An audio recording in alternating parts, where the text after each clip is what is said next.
រដូវកាលបុណ្យទានបើចង់មកលេងកោះរ៉ុងនេះកុំភ្លេចធៀបរឿងទាំងនេះទុកបងនិយាយទៅកុំឲ្យដោយពួកខ្ញុំរកកន្លែងគេងអត់ចង់បានហើយដល់ពេលត្រូវជួម៉ូតូអីចឹងគឺជួអត់តាន់គេហ្មងរឿងទី1ដែលចាំបាច់ហ្នឹងគឺកន្លែងគេងហ្នឹងហ្មងសម្រាប់កន្លែងគេងគឺខ្ញុំណែនាំឲ្យបងកក់ទុកមុនមួយខែឬក៏កន្លះខែគិតថាយើងអាចមានពេលច្រើនរកកន្លែងគេងបានស្អាតហើយបានតម្លៃសមរម្យអញ្ចឹងណាសម្រាប់កន្លែងគេងហ្នឹងបងអាចកក់តាម booking.com ឬមួយក៏មានណាគេស្គាល់ដែលធ្លាប់មកលេងបងអាចសុំលេខពីគាត់ក៏បានដែរមួយទៀតគឺការរៀបចំផែនការដើរលេងបងពួកអីនៅលើកោះនេះធំខ្លាំងហើយមានឆ្នេរច្រើនកន្លែងស្អាតខ្លាំងមែនតើដែលយើងអាចទៅបានបើសិនជាបងត្រូវគេនៅកន្លែងកោះតូចឬមួយក៏នៅឆ្នេរឡងសិត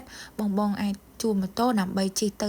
ខាងឆ្នេរឡងប៊ិចឬក៏ឆ្នេរសុខសាន្តគេទៅមើលថ្ងៃលិចបងពួកអីថ្ងៃលិចនៅហ្នឹងគឺស្អាតខ្លាំងមែនតើហ្មងបើសិនជាយើងមានផែនការដើរលេងច្បាស់លាស់ថាយើងជិះម៉ូតូទៅណាខ្លះយើងជួម៉ូតូច្រើនថ្ងៃអាចបានតម្លៃ special ដែរអញ្ចឹងណាបងបើកន្លែងញ៉ាំអីពេលយប់វិញខ្ញុំណែនាំឲ្យបងញ៉ាំនៅតាមមាត់ឆ្នេរបែបនេះដែលមានឃើញគេមានដាក់ក្រានអាំងអីចឹងណាគោមានសាច់មាន់មានគ្រឿងសមុទ្រថាបើសិនបងទៅគ្នាញ៉ាំអញ្ចឹងវាចំណេញជាងយើងញ៉ាំតែម្នាក់មួយចានក៏ឆ្អែតដែរគ្រឿងសមុទ្រនៅលើកោះនេះរៀងថ្លៃបងឲ្យថ្លៃដែលយើងឲ្យគេធ្វើឲ្យយើងចំអិនឲ្យយើងហ្នឹងក៏តម្លៃរៀងគួរសមដែរបើសិនជាទៅគ្នាតិចទេបងអាចញ៉ាំអញ្ចឹងក៏បានដែរបើពួកខ្ញុំយើងហៅច្រើនមុខហើយយើងញ៉ាំទាំងអស់គ្នាហ្មងលក្ខណៈ share គ្នាអញ្ចឹងណាអញ្ចឹងយើងបានភ្លក់